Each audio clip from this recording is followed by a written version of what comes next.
Laptop এবং পিসির জন্য ওয়্যারলেস মাউস ইউজ করার জন্য একটা স্মার্টফোনই যথেষ্ট। 1000 টাকা খরচা করে একটা ওয়্যারলেস মাউস কিবোর্ড না কিনে আপনি আপনার ল্যাপটপ এবং পিসির জন্য একটা স্মার্টফোনের মাধ্যমে ওয়্যারলেস মাউস এবং কিবোর্ড ইউজ করতে পারবেন। আপনার নিজস্ব যে স্মার্টফোনটা রয়েছে তা দিয়েই আপনি আপনার ল্যাপটপ এবং পিসির জন্য স্মার্ট একটি ওয়্যারলেস মাউস এবং কিবোর্ড বানিয়ে নিতে পারবেন। তো চলুন দেখে নিই কোন অ্যাপসটাতে আমাদের এই কাজটা হবে। তো চলে যাব মোবাইল স্ক্রিনে। তো প্রথমেই চলে যাব প্লে স্টোরে গিয়ে সার্চ করব পিসি রিমোট নামে সার্চ করব পিসি রিমোট।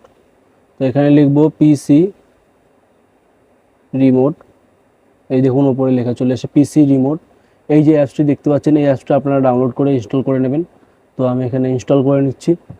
তো ফোনে আমাদের ইনস্টল হতে হতে আমরা চলে যাব আমাদের পিসিতেও একটা অ্যাপস ইনস্টল করতে হবে, সফটওয়্যার ইনস্টল করতে হবে, যে সফটওয়্যারের মাধ্যমে আপনার এই ফোনের সাথে কানেক্ট হয়ে আমরা ওয়্যারলেস মাউস এবং কিবোর্ড ইউজ করতে পারবো।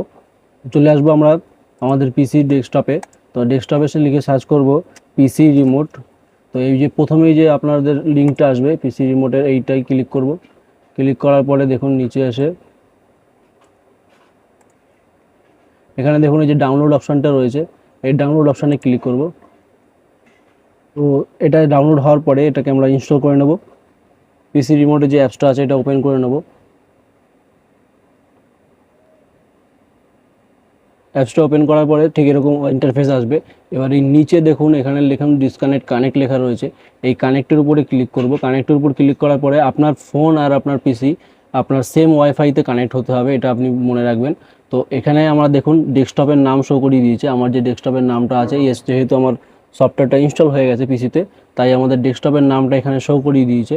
তো এখানে আমরা শুধু এখানে ক্লিক করব একবার, দেখুন কানেক্টেড সাকসেসফুল দেখাচ্ছে। তো আমাদের পিসিতেও কানেক্টেড হয়ে গেছে। তো এবার আমরা দেখুন আমি এখান থেকে রিমোটটা অ্যাক্সেস করতে পারছি। দেখুন এই যে প্যাড আছে, এই যে আমাদের এখানে যে প্যাডটা আছে একদম ল্যাপটপের প্যাডের মতন, তো আমরা এখানে এটা ইউজ করতে পারবো। আমি এখান থেকে আমার নর্মালি মাউসের মতন ইউজ করতে পারবো এটা।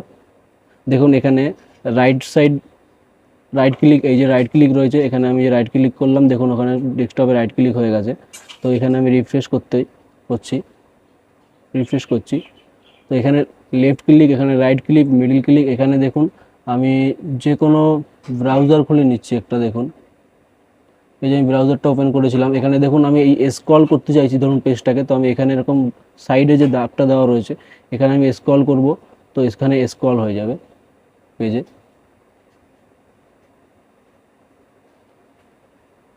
দেখুন এখানে পেজ স্ক্রল হচ্ছে। এমনকি ধরুন আমি ইউটিউবে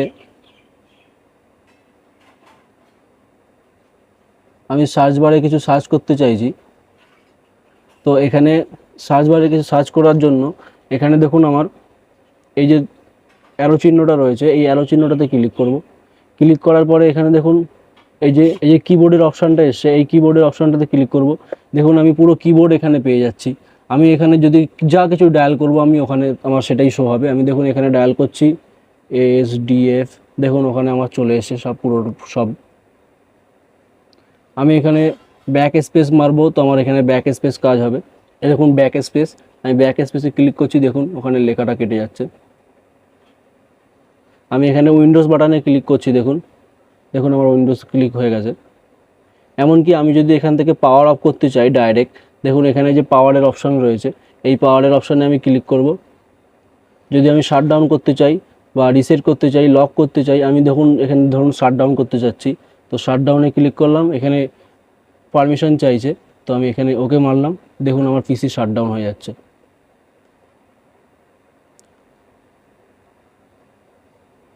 তো বন্ধুরা ভিডিওটা যদি একটু ভালো লেগে থাকে তো লাইক এবং সাবস্ক্রাইব করে বন্ধুদেরকে শেয়ার করুন যাতে সবার সুবিধা হয়।